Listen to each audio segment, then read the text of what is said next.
Welcome to Strength in the Numbers. My name is Andrew Codd, accountant, author, and commercial finance entrepreneur, and it's my job each week to bring you leaders in finance and business and deconstruct with them their real stories, insights, and hard-won lessons into practical advice on the key strengths and qualities you need to remain relevant in accounting and finance today, as well as the steps you can begin to take to elevate the impact you make to have a fun, successful, and rewarding career in accounting and finance. Now let's go over to the show. Have that fortitude to go forward. Try something different and concrete. It's not outside the realm of finance to be creative and innovative. These are serious thoughts from today's guest mentor, Nevine White. And together on this week's episode of Strength in the Numbers, we also deconstruct how finance people can become part of the business instead of being revenue prevention or the budget police, as some people have called us. How we can move away from traditional budgeting to beyond budgeting. How transformation in finance can help impact the overall organization, as well as us being advocates for change. And 3 ways on how we can also be seen as an asset to the business. So look, there's a lot of great stuff in today's show. If you enjoyed the episode, please check out the timestamp show notes, the key quotes, resources, and ways to connect with Nevine, and more at sitn.show.com/podcast. And look, if you feel that some of your friends or colleagues might benefit from some of the insights that are shared today, then please let them know they can subscribe on all the major platforms, iTunes, Stitcher, SoundCloud, and YouTube. And really appreciate you investing your time with us today. So without further ado, over to Nevine and the show.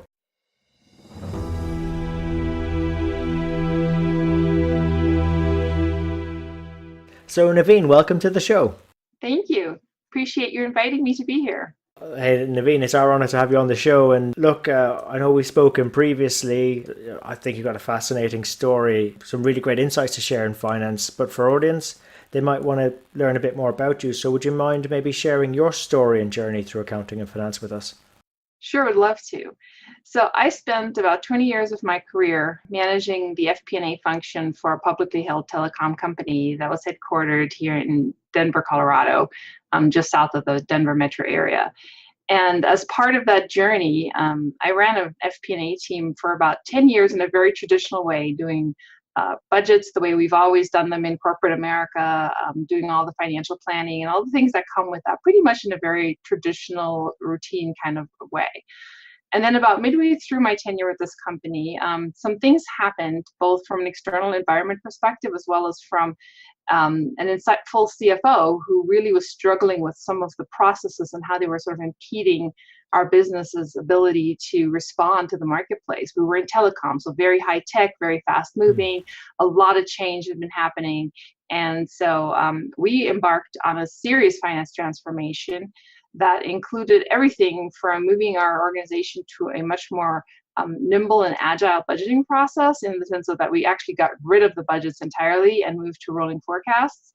And as a collateral sort of event to that, really dismantling a lot of the very traditional processes that were there. I thought it was an incredibly career building experience for me and for my team, and just overall showed that there are different ways you can deal with the world of finance and accounting that are somewhat out of the norm, but actually have significant advantage in terms of your ability to really become part of the business and become an asset to the business instead of revenue prevention or the budget police or some of these other things that accounting and finance often end up being called, because they're not integrated into the operational side of the business. Wow, there's there's so much in there, Nevine, I want to discuss further with you. But the first one, doing away with the traditional budget. I mean, that's like sacrilege in some finance circles. So how did you go about that? Well, it started with us having gone. We had just, as a telecom company, lived the highs of the .com boom and followed by the trough of the .com bust. And so coming out of that, our management team was very much about reinvesting in the business and reinvesting in our networks and our customers. And so we embarked on a budget process, just like every other company does. In 2003, started with me sending out that email, hey, it's July, we're going to start working our budget. We're on a fiscal calendar year. So it took us about 6 months to get through the entire process, and very much a bottoms up iterative process, where they'd submit budgets, we'd add them up, they'd be like, oh, this is never going to work, send them back, cut this, cut that, it just, the traditional thing that you do, that iterative 4, 5, 6, 7, 10 times back and forth trying to get this sorted out. Well, because our management team had put out this message that they really wanted to reinvest in the business, people took that sort of as a carte blanche, and the budgets that were coming in were absolutely unbelievable. I mean, it was the Christmas list and then some. And so as we're going through the process, the meetings got to be really ugly, disrespectful. The whole thing just broke down, which is very common with budgeting. It's a very destructive process. It breeds very bad behavior because people get very parochial. They start negotiating for their compensation. It gets very personal. And so the whole process started to come apart on us. And so bad that our CFO came to me and said, I'm not going to any more of these meetings. Figure it out, put the book together. And we would produce this huge budget book for our board. It was probably the size of like an old style phone book. So, 3 inches deep of just tons of schedules and exorbitant detail that I'm pretty sure most people never even looked at. But we invested a whole bunch of our time in putting this thing together. And so finished the budget, put it out to the board. Our board meeting was always the middle to end of January, and the CFO came back from the board meeting, and by the time that would happen, I usually had about a week to load the budget into the GL system so accounting could start running variance against it. And so he's coming back from the board meeting. I go into his office, I knock on the door, hey, so how'd it go? Is the budget approved? He's like, yeah, budget's approved. I'm like, great, so I can let the team loose on loading it. And he's like, yeah. And about the next breath, he picks up this book and tosses it in the trash can. He's like, this doesn't help me manage the business. It's worthless. He's like, we know it's already wrong, and it's only been printed for like 3 weeks. He's like, I can't manage a business that's moving this quickly with something that's already stale, before the ink dries on the paper. And so he goes, you got to figure out a better way. And I'm just standing there, rather flabbergasted, like, a better what? What are you talking about? But that was all he said to me. He's like, find a better way. So I left and I hit Google, because that's what you do when you don't know how to answer a question, right? And so I said, what do you do when you don't do budgets? And out popped the Beyond Budgeting book that Jeremy Hope and Robin Fraser had written and had been published the prior year. And I read that, and I'm like, because I had nothing else it was just my only resource at that point in time, right? And so I'm flipping through this, and I'm like, well, this might work, or, that not so much in our industry. And because it kind of proposes some basic foundational principles around this thought of managing your business differently that they had garnered from really talking to companies who had done this already. And most notably, Handelsbanken, which is a bank out of, Sweden, who had been doing this for since the 70s, but they did it just because we needed a different management model, right? And so I was reading some of these case studies and examples they gave, and I'm looking at this and like, well, some of this will probably work for us. Some of this is culturally just not a good fit for us. And so from the book, kind of pieced together, this is what, these are some ideas of things we could do differently, and put that into a white paper and gave it back to the CFO. And he noodled on it for a little bit, and we had some conversations, and he ultimately was like, okay, let's go to rolling forecast and let's get rid of this budget thing. And I'm like, okay, I didn't know what I was getting myself into. I was up for a challenge. Yeah, look, a great challenge to have, but was it really as simple as getting a book and getting agreement, let's go with it, and that was it? I can put this. That was when the light turned green. That was far from having everything done. The other part of it is when you embark on a transformation like that, you don't always know what you don't know. And there was an awful lot of stuff I didn't know. I didn't know that as we started to dismantle our budgeting process, it was sort of like pulling on a thread on a sweater, because you unravel all kinds of other processes as you go. It impacts how you handle rewards and compensation. It impacts how you target set. It impacts how you allocate your resources. It impacts the management style of people and what they're required to do. The implications are far reaching. And I really didn't understand when I first started this what I was about to do. But, having the support of a strong leader behind me, and him really saying we have to do something different because we're just not responsive enough, and that we're not big enough to compete with the other huge telecoms, and so we have to have a niche. And our niche was always that we were more responsive and we provide better customer service. Well, you can't do that if you're stuck in this paradigm where you can't move. You don't ever want to have a salesperson sitting in front of a customer going, well, we can't do that because it's not in our budget. Not besides being just embarrassing, that's just such a wrong way to run a business. And I'm not saying that necessarily happened, but it certainly could have. In most environments, people, vendors hear those kinds of things. External parties, yeah, that's internal auditing. You don't need to be airing that in front of, external parties. And so you're in this mode of constantly being hamstrung by this artificial construct that you put in place that, by the way, not only creates this perceived ceiling on your spending, but also creates a floor, because we know one of the behaviors it drives is that people will spend every red cent of that budget because they know if they don't, the following year, they're not going to get that money back. And so it drives really, really bad behavior throughout the process, throughout the organization. And so the CFO that I was working for, he had the vision to kind of see where this was the problem, even though he really didn't have a solution. He just like, I know this isn't going to work for us long term. And so as we moved to a quarterly planning process that was really agile, really nimble, really downscaled in the sense that we were only looking at a few line items. This wasn't, your traditional take all your GL accounts and run the budget, for 12 to 15 months out there at that extraordinary level of detail. We just, frankly, nobody can predict anyway. And for the most part, it's completely irrelevant. We really focused in on the things we needed to understand about the business. And so we just started running a very routine quarterly process, really only having people project out what they could see. So we figured out our sales organization had about 2 quarters worth of visibility. So that's all we asked them to forecast. What's the point of going further than that when they don't really have any new insights?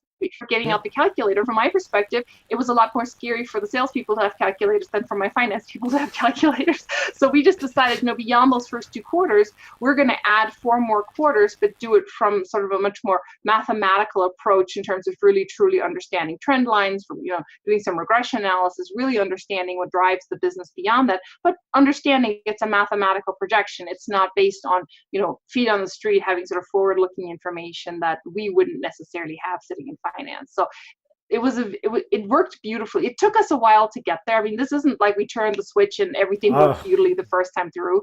When you're doing this kind of transformation, you really have to talk to people a lot. There's a lot of training, a lot of hand holding, a lot of acknowledging that I don't know the answer to this question. I'll have to get back to you, because you don't know everything you're going to break as part of something that significant. And it's going to be a different experience for anybody who goes down this path, because it very much so is integrated with your culture.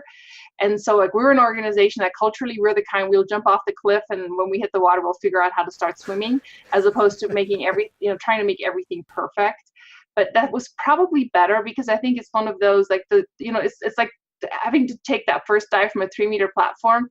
When you first stand up there, you're like, I can do this. And then when you start looking at how far that is, the longer you stand there, the more terrifying it becomes. So I think for us, being able to kind of jump was the only way we were going to do this. Because if we had thought about this much longer, we probably said, nah, this is just, this is crazy. But crazy worked. It really made us a much, much better company with a much more value add focused finance organization that really started to drive a different conversation. And we really moved from being that revenue prevention to being business partners with our frontline.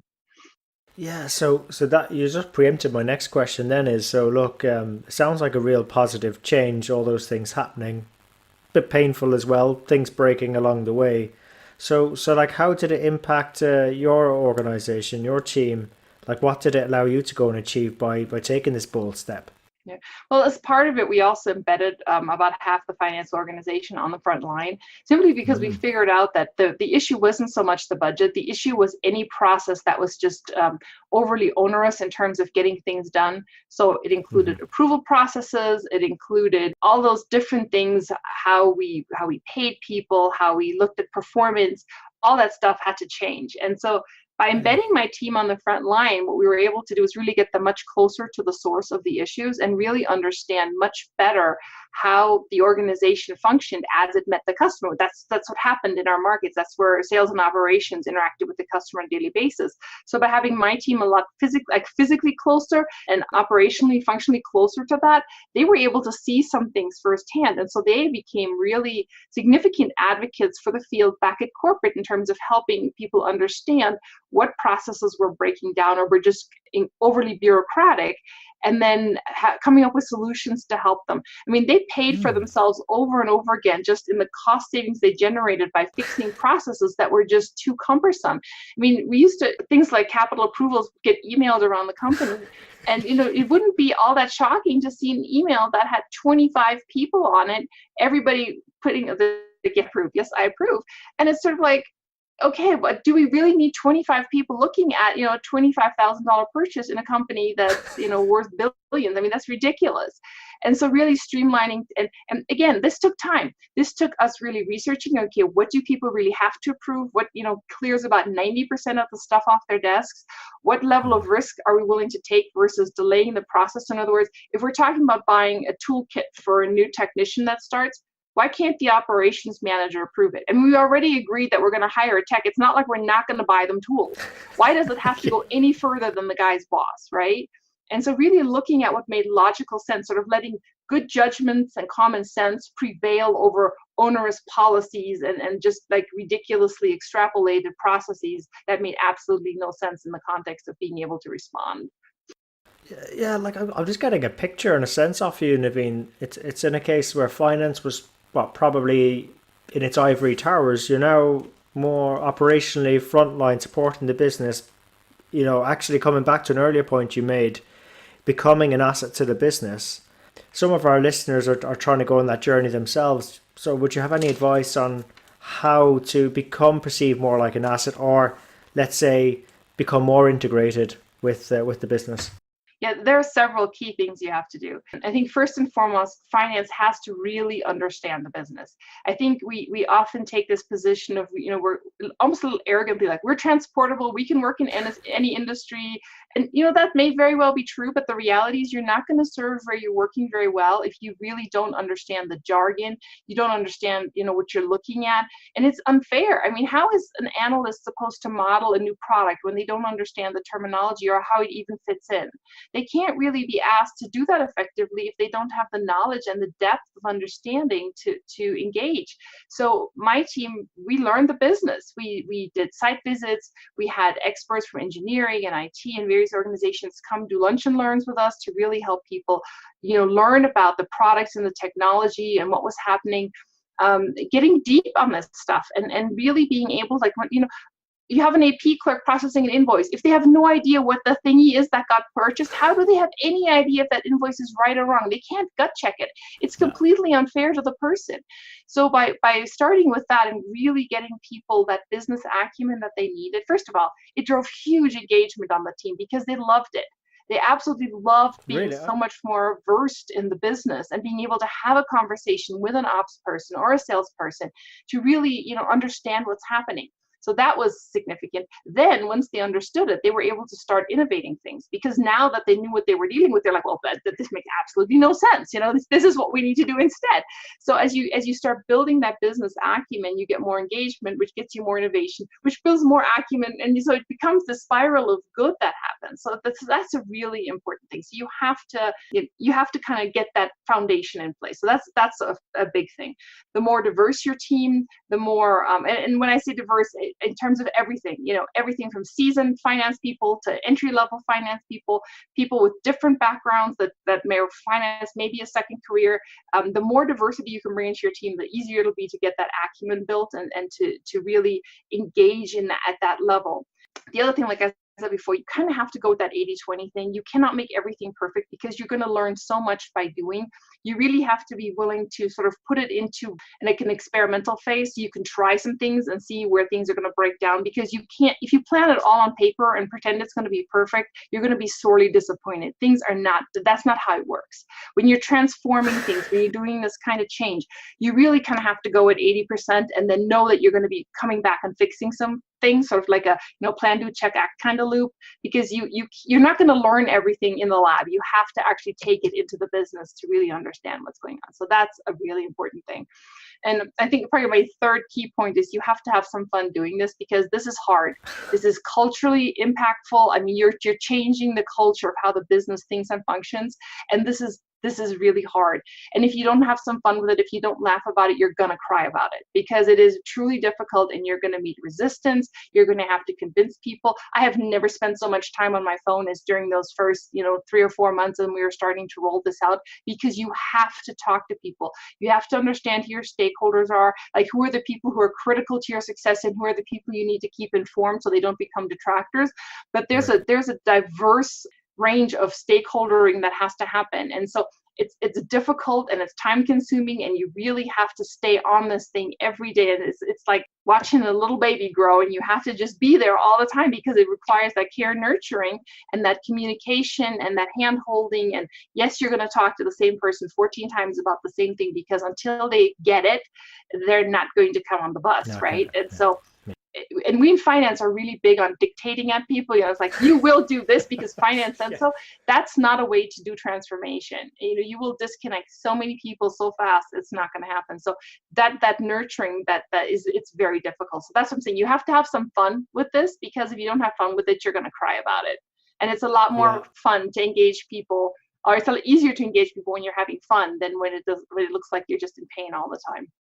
Yeah, well, it comes across in whether it's in person or over a phone. It comes across in tone. It comes across in a lot of ways. I was only joking with someone the other day. I've been using had been using Messenger a lot, and I noticed there was an emoji for banging your head against a door. Like that for me is like, it's having a bit of fun at the situation. But sometimes the message, you just got to keep trying to get the message across. You'll figure out a way. And keep with it and nurture it. So I thought that was fantastic advice, Nevine. I suppose in terms of what you're working on now, I mean, what's exciting you most about that work? I think that I'm starting to see sort of this shift where I think more finance people are willing to take risk, which in the past I think was just, I mean, there were a few here and there. Obviously, we weren't the only company who ever got rid of their budget, and we certainly weren't the poster child for sort of the beyond budgeting movement. There are lots of other companies who have done this, more so in Europe than in North America. But still, there are some very innovative companies out there who've done some cool stuff, and their finance department is part of that for sure. But starting to see more of an interest in finance professionals, and both on the finance and the accounting side, wanting to start to engage in change and be willing to embrace some transformation. That to me is exciting. The fact that people come up to me and reach out and say, hey, I heard this, I heard that. Can you give me some more information? Tell me about your team. Your team sounded like a really cool place to work. Having those conversations with my peers is very exciting to me. And I'm thrilled that there's starting to be this little inkling of like a shift in how finance is being perceived in the world, and that it doesn't have to be that terrible ivory tower back office function that just people always feel abused by. So yeah, I'm delighted you called that out, because that gives us all encouragement, particularly for those coming up in their careers, because like that didn't really exist when we were starting out probably. So that's there now. There's more people willing to engage, share what works, what doesn't work, take some of the pain out of it, and actually adds probably more fun, because the more engaged and connected you are with people, the more meaningful probably the work becomes. So that's a really exciting one. I completely agree with you, Nevine. That sort of it does feel like there's a shift that's gone on, and hopefully it continues and builds momentum, because that can only serve us very well in our profession. So look, I just want to say, really appreciated all the advice you've been giving us and sharing with us. I mean, in terms of yourself, what's been the best bit of advice you feel you've ever received? So it's funny because I've tried to find out who first said this, but I don't know. It was said to me by one of the leaders in our company, who was, finally kind of willing to embrace what we were doing. And he said to me, like, well, if nothing changes, nothing changes. And I know that sounds so like simple, but it's really very profound when you think about it. Like, if you're not willing to change something, it's going to be status quo. And so change is a good thing. You just have to approach it with some thoughtfulness. I strongly, strongly recommend anybody doing anything transformational to really learn about change management, and ideally engage in some form of change management. I don't care what style it is or what kind it is. Most organizations, usually in the technology side, like on the IT side, have some type of a change management process that's already developed and embedded. And you need to use that. Again, like I said, finance often tends to be sort of dictating what to do. You really need to learn the soft skills about how you enroll people in an initiative, and not just, sort of tell them they have to, because you get a whole different kind of result when you engage on a change management level. And so from that perspective, that's a really, really important skill finance people don't usually have. But it's starting to get out there, and it's starting to show up in various arenas.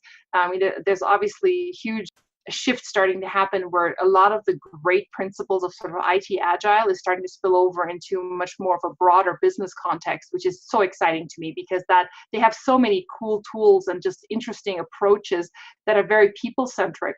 And at the end of the day, it's about the people, right? You're not going to run your business without your people. And if you constantly irritate your people, guess who's going to be walking out the door, and you're going to try and struggle to find replacements. And so you have to think about all those aspects and all those parameters. But so that if nothing changes is sort of my mantra in terms of, if you want to see progress, if you want to see change, if you want to see transformation, if you want to do things better, you have to be willing to change something. Because if you just keep the status quo, nothing is going to happen. Yeah. No, I completely agree. I suppose then in terms of resources, perhaps you could recommend our audience, what sort of books do you think would be worth them checking out? Yeah. Well, so I mentioned the Beyond Budgeting book. Actually, there's a rewrite that the original authors did a few years later called Oh, The Leader's Dilemma, which has all the same information in it, but it's organized more in a more structured way that actually has how my brain functions. So I'm fairly analytical, and I think most finance people are. So they'll probably enjoy The Leader's Dilemma much more in terms of just the structure of it, because it's kind of broken down into the principles and there are 6 leadership principles and 6 sort of more process functional principles that come with this. And so it's just better reading because it's more organized. There's also a book on forecasting that Steve Morledge and Steve Farrow, they're also from the Beyond Budgeting movement. And so if you want to really learn about quality forecasting, because almost everybody these days checks the box and yeah, we do forecasting. But the reality is most companies don't do it well. And if you don't do it well, you might as well not do it at all, because it's just going to create another bad process with equally bad behavior in your organization. So that's a good book that I like. Bjarte Bogsnes, who runs the performance management organization for Statoil, wrote Implementing Beyond Budgeting, which is a really good book again. And his is in a 2nd edition, came out a 3 years ago. That's a really great book if you're seriously thinking about doing this in terms of just understanding some of the issues and some of the pitfalls. And he gives great examples again of his own experience and other organizations interacted with. So those are some great books. Like I told you, I have like a plethora of books because every time I read all the time, but every time I read something, it's just like, oh, this is so great. I have to write this down. yeah. When I read, I'm the one with the highlighter and the post-it notes. I'm Yeah. like, my books, they look really messy because I tend to get very engaged with them. But so there are just a ton of great books out there. But those are starting points. But if you start thinking about some of these concepts, there's a lot of depth you can get to in the library. Oh God, yeah. Look, definitely. I suppose. Look, if any of our audience wish to continue the conversation further, Nevine, what's the best way to connect with you at? Probably LinkedIn. I'm on LinkedIn, and not with some weird little acronym, but with actually my name, so they can find me pretty easily. So yeah, absolutely. I'd be happy to connect with anybody on LinkedIn and talk to them about the experience. And there are, if you start Googling me, it's kind of funny because I used to never thought I would be a thing on Google, but there are some recordings out there now of various talks I've given and some interactions I've had, so that's kind of fun. But yeah, absolutely, reach out to me on LinkedIn. Hey, look, no, that's great. And I'll put those details in the show notes as well. And look, really appreciate you taking on us on a journey from Beyond Budgeting. Your trials and tribulations with that, but also the fun aspects of it. How we can be more like an asset to the business as well, and how to get closer to them and more integrated. Fantastic advice there, and also about the shift in movement in our profession. I think it's great you call that out too. I suppose, before we wrap up, would you have any maybe parting thoughts for our audience? I would say, be brave. Don't be afraid of trying something. And I mean, try something, even if you can't convince yourself that doing this for your whole organization is something you're going to get traction on. Why not try it in one area? Find a friendly leader in a business who wants to change their functional area, their department, and just see if you can make it work. Because you can still integrate some of these ideas, even if you can't completely get rid of your budget. I mean, there's so many ways to improve the process, to make it more humane, to make it, make it more productive, and really focusing on the things that are critical to the business on the line with the strategy. Just don't be afraid to try some things, because that's how you learn, and that's how you figure out what'll work and what'll culturally not fit.